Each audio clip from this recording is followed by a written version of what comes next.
Running a business is like running a car, like driving a car. It needs fuel, and businesses need money. So without money, you can't run a business.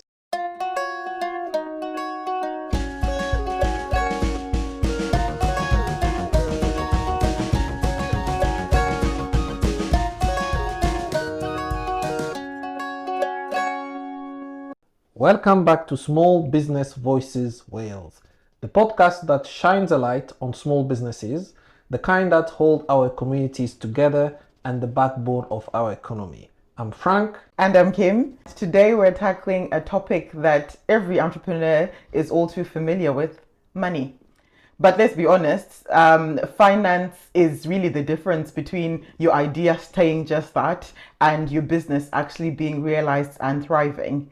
So, Frank, you're an entrepreneur yourself, and you've spent the last decade or so supporting people to not only initiate their business ideas, but also grow them and sustain them. You're very familiar with this topic.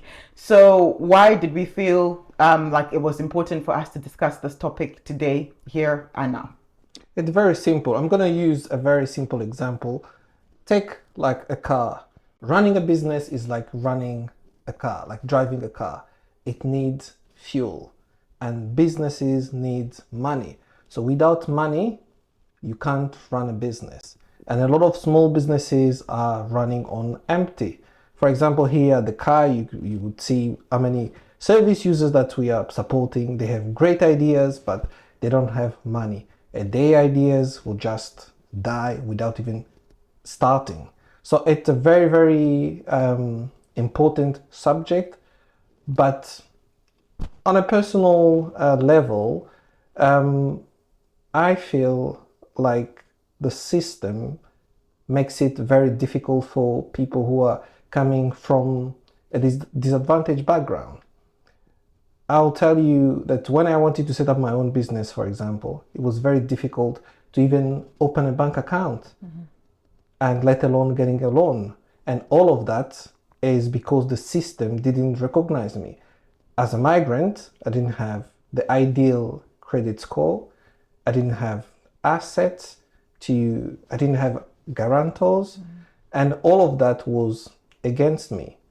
So it's very important because a lot of people, small businesses, are being left out.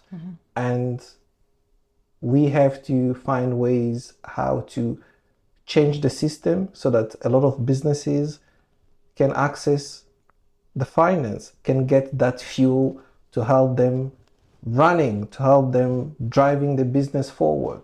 I really like that analogy. I think it's important that we do set the scene, right? Because we've got about 250,000 enterprises here in Wales, and about 90% of those are actually small businesses. But when you actually look at the stats around access to finance, over 40% of those aren't actually able to access finance and sometimes end up dying before they even have that chance to survive. So it's really important for us to be discussing this in this context. Absolutely. And most of them actually get into debt that they can get out of it.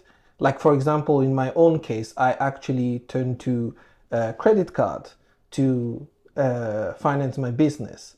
And I can tell you, after even 3-4 years, I was still paying it. So it's very, very difficult. Like small businesses, the system is just against small businesses. And then when they turn to this finance that are available for them, it's get them into more trouble instead of helping them. And we need a kind of new finances that are inclusive. For example, I had the chance to meet Purple Shoots, and they gave me a loan. They didn't go through paperwork, like heavy paperwork, but they were very, very small business friendly, I would say. And I think we need small businesses, a small institution like Purple Shoot, giving finance to small businesses without putting a lot of barriers, and also I think offering low rate so that they can afford, and it can be flexible, and they have to, I think people would understand your business, and they will make sure that they are your friend, and then saying at your movement into your account and see, okay, maybe right now you need to reduce the amount of money that you are repaying, or maybe when you can afford it, you can repay it more. And working together, you actually feel like they are supporting you, and you will even work hard so that you can repay the money back, so that they can then offer that money to other small businesses that are helping. So that is the reality. It's very tough out there for small businesses, and right now the current offering from the financial institutions are just making small businesses to get more into debt than actually helping them to get out of the financial troubles that they're having. Okay, I think to some extent I do agree with you, but then also I think it's important, especially since we're having this conversation, it's important for entrepreneurs or aspiring entrepreneurs and business owners to also then know how best to succeed and not fall into these pits. Because in as much as the system is a big thing, even when we discuss the system, there's a lot of moving parts around that, and something that we might not be able to change overnight. But I think what I'm hoping, even from this conversation, is us being able to also equip and empower people who are listening, to be able to find the best way to succeed, even in the current environment that we're in, because it will be a long-term cause, really, for us to be able to work towards advocating or influencing for that systemic change to happen. Absolutely. I think you've touched a very, very important point there. I think access to information, what I was talking about at the beginning, not having the, not being in a position, or a privileged position. As someone who is in a privileged position, whether they have money, the parent have money, or they have the network, they have the knowledge. And a lot of people that we are supporting, for example, here, do not have the financial knowledge. They don't know what is available there. If you get, where do you get the loan? How you can get the loan? Do you need to set up a private company? Do you need to separate from your own finances, like as a sole trader? So a lot of people do not have that financial knowledge. And when you don't have that financial knowledge, then you don't know what you're missing. And it's very important that people do get that knowledge first, and then they can decide what they can do with that knowledge. So that is very important, and that's the work that we are currently doing here, is trying to get people that financial knowledge. Because if you are not in a privileged position, if you are a migrant, you're a young person, you are a female entrepreneur, for example, you won't have access to that network, that knowledge, and you are disadvantaged. Okay. So I think that that's a nice segue, really, into us discussing what are the challenges that small businesses are facing, not only with actual finances coming in, but also costs. Absolutely. As you know, cash is king, and cash flow is a big problem for small businesses. If you don't have money to cover the cost of your ongoing expenditure, you're going to find very difficult. You will close down. So it's important to have that cash.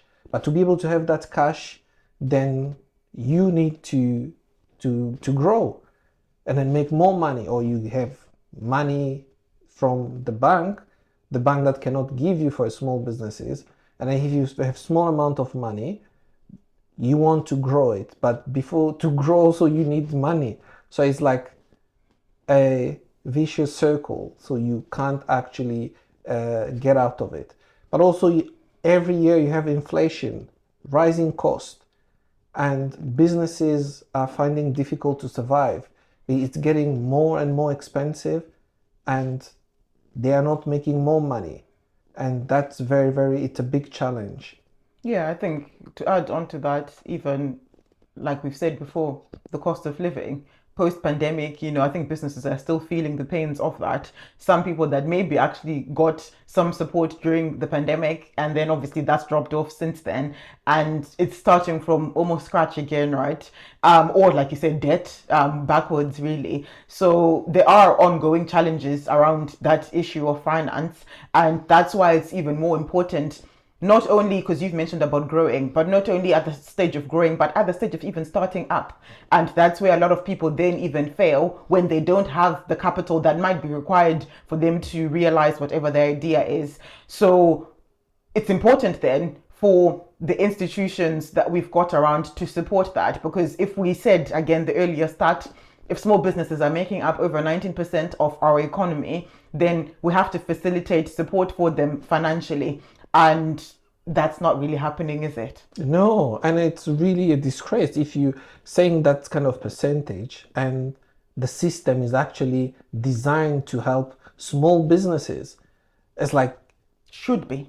it should be there, but it's not. Even you look at what happened during COVID and all the big businesses got helped to sustain the businesses, to keep employers. But small businesses that didn't have employers, they didn't have access to the furlough scheme, they didn't have access to the bounce back loan and all of that. And a lot of people actually closed down. And the backbone of our economy, small businesses, and we are not supporting them. So that system has to be redesigned. We have to think about new ways to introduce a small business friendly finance system, and that will actually help support the economy and support our communities here in Wales. Okay. So let's unpack the different types of finance that are available, because not all money is created equal. Yeah. But in doing that, I would be keen to go into the barriers that entrepreneurs, especially those like we've mentioned from disadvantaged backgrounds. So let me start by explaining the type of businesses before the type of finances that businesses can access depend on the structure and how they are registered. If you're a sole trader, you will have access to different type of finances. If you are a limited company, you will have different type of finances that you're eligible to. If you are a social enterprise, then you have also a different type of finances available to you. And so in general, for a limited company, for example, you would have access to loans, overdraft, or you can have access to grants from government or local authorities. And yeah, so you really need to, for a small business or for an entrepreneur, if you're thinking of getting access to finance, then you will need to decide what the structure is. For example, for a limited company registered with shares, for example, if you're looking for investment, then you want to sell your shares, then you will look at investors, for example, which is different if you're a sole trader. For example, as a sole trader, you won't have, because that you won't have any shares to sell. And so right now, I will give an example, like for a limited company or a sole trader.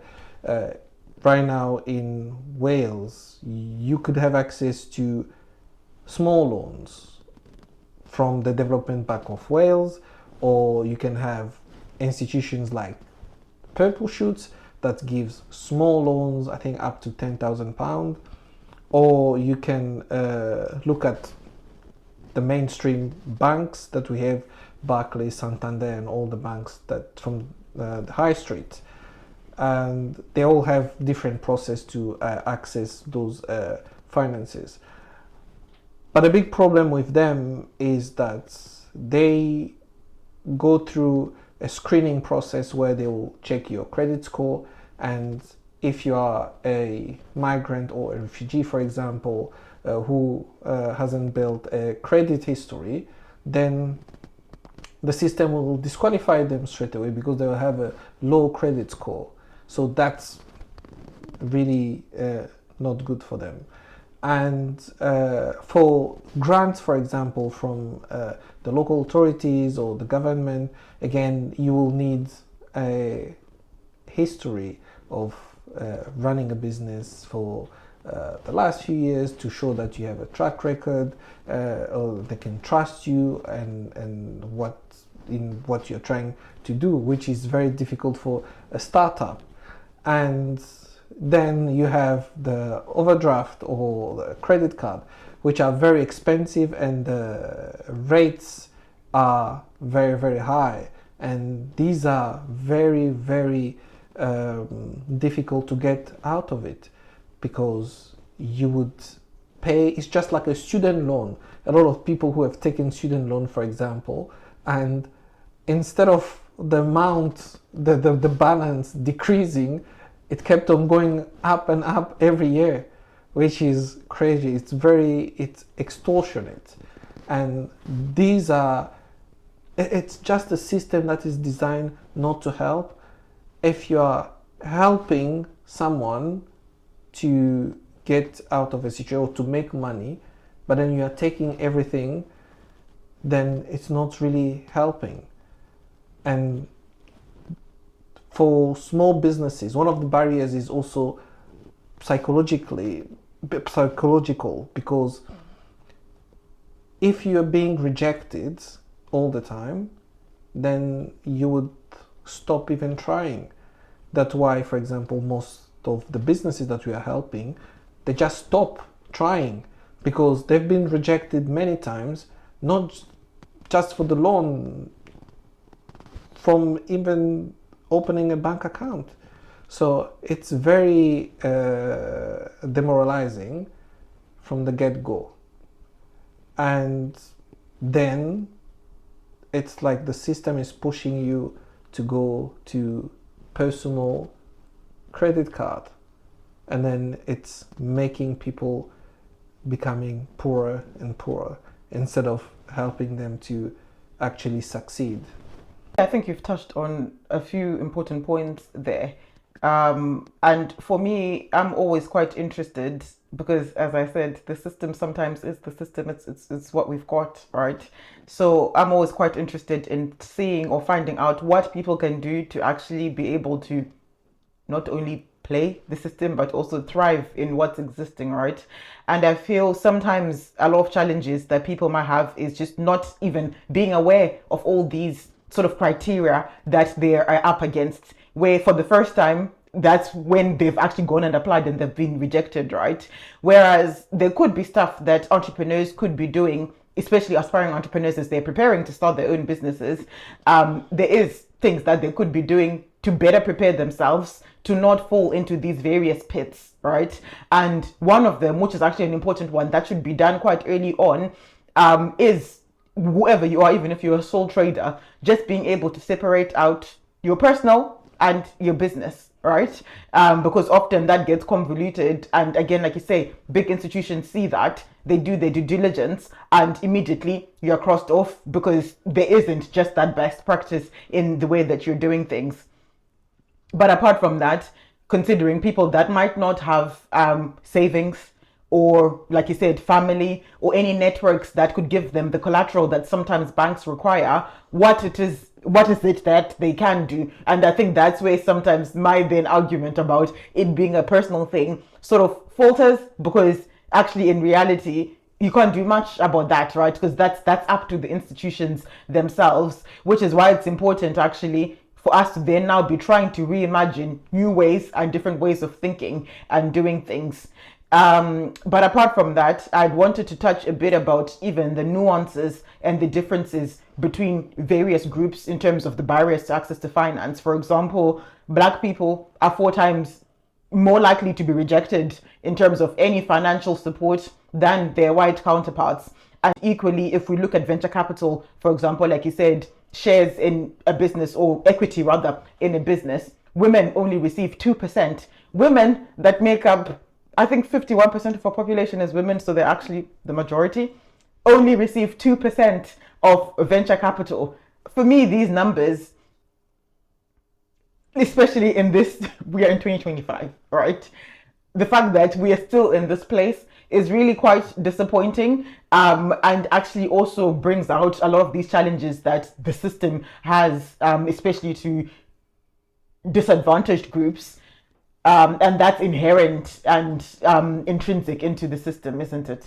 Yes, and yeah, it's very sad to see. And the problem there is because most of these people from disadvantaged background, like the migrant and people from like black people, they all fall into that group where they don't have that knowledge of what is available, what is that, what they're eligible for, and how to access it, and the network. So when you don't have that, then you wouldn't know what to do. And only a small percentage of those people who would have that knowledge, the network, then they would be able to start something big and thrive. So we have to bring that down to sharing the knowledge, to empower people with the financial knowledge, then they'll be able to open doors for them. I think it's also important, representation is a big thing.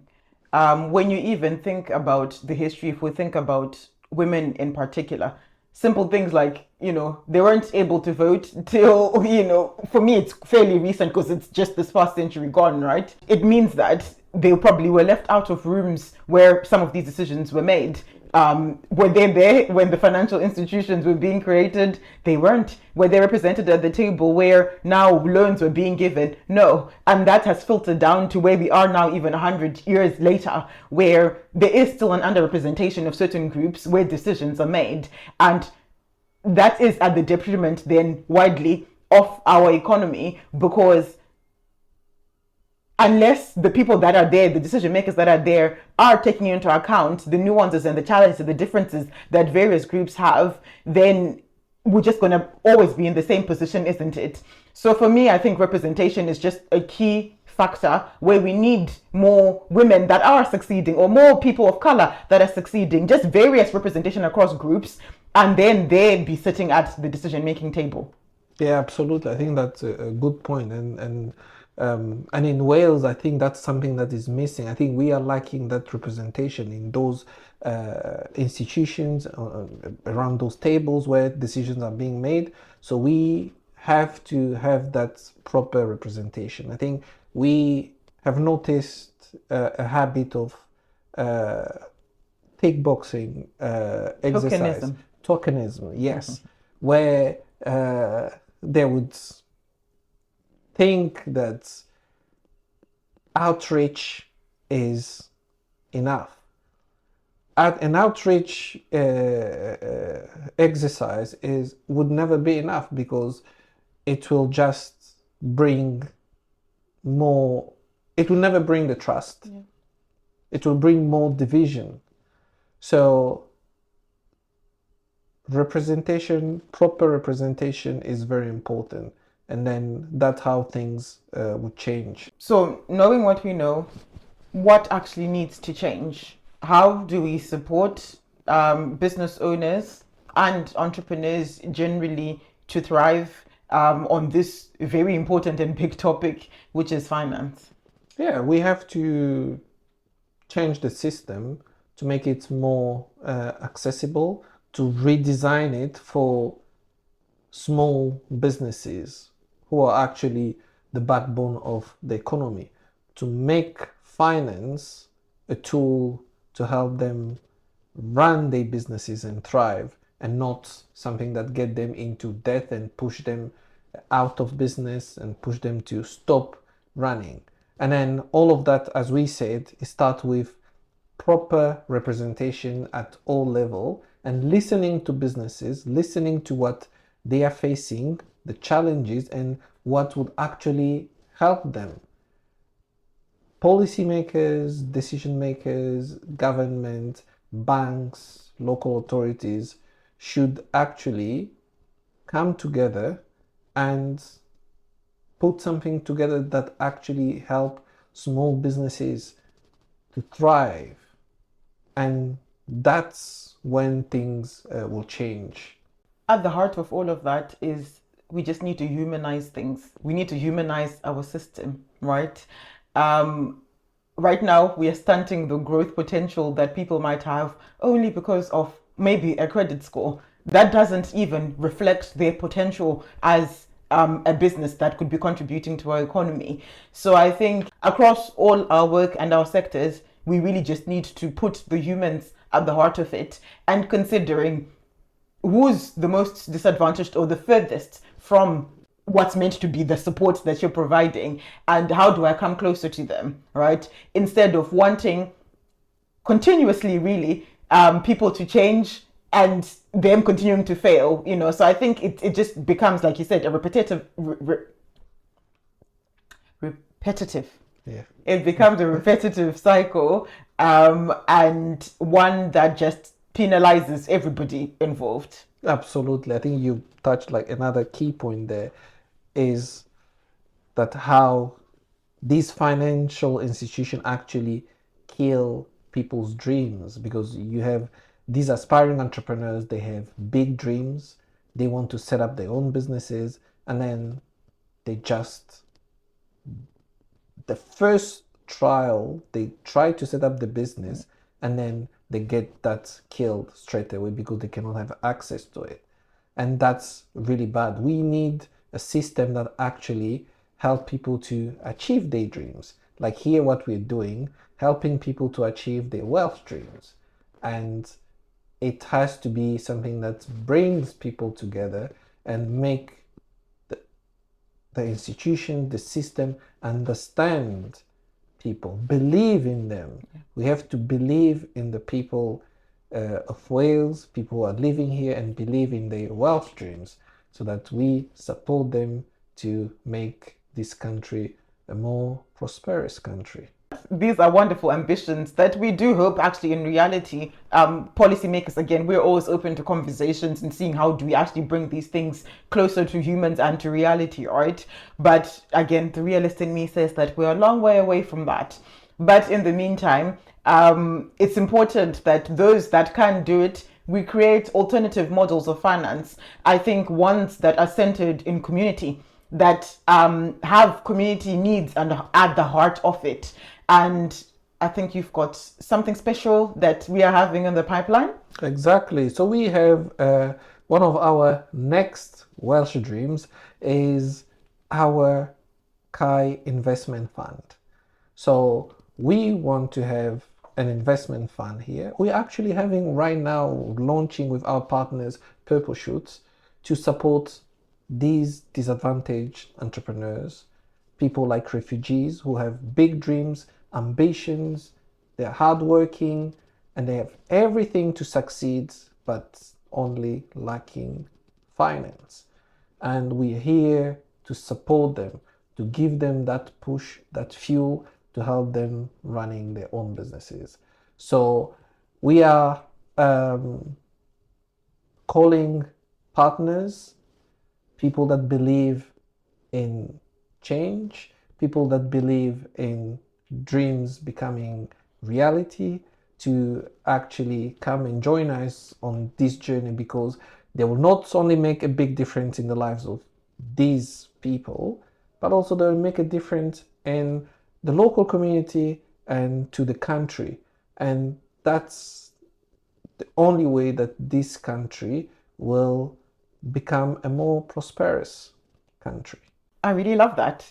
It is definitely an alternative form of finance and one that is led by the community, built by it for the community. And I think I'm really proud because that's really a full circle moment, even for us as the CAE, as an organization, moving beyond just supporting people that sometimes end up being destined for failure because of the external system, to actually kind of taking matters into our own hands a little bit and solving those challenges that they're facing out there, and hopefully giving them that real opportunity and chance to be able to succeed. So yeah, just keep an eye out for that. So if there's anyone that would want to get involved or invest in this bold, ambitious venture that we've got, then please do get in touch with us. Our details always in the podcast description below.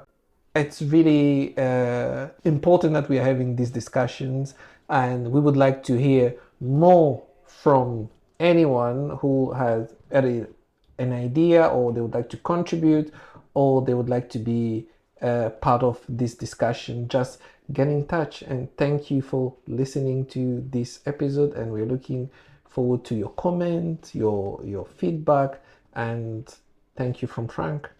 And thank you from Kim. Diolch. Till next time.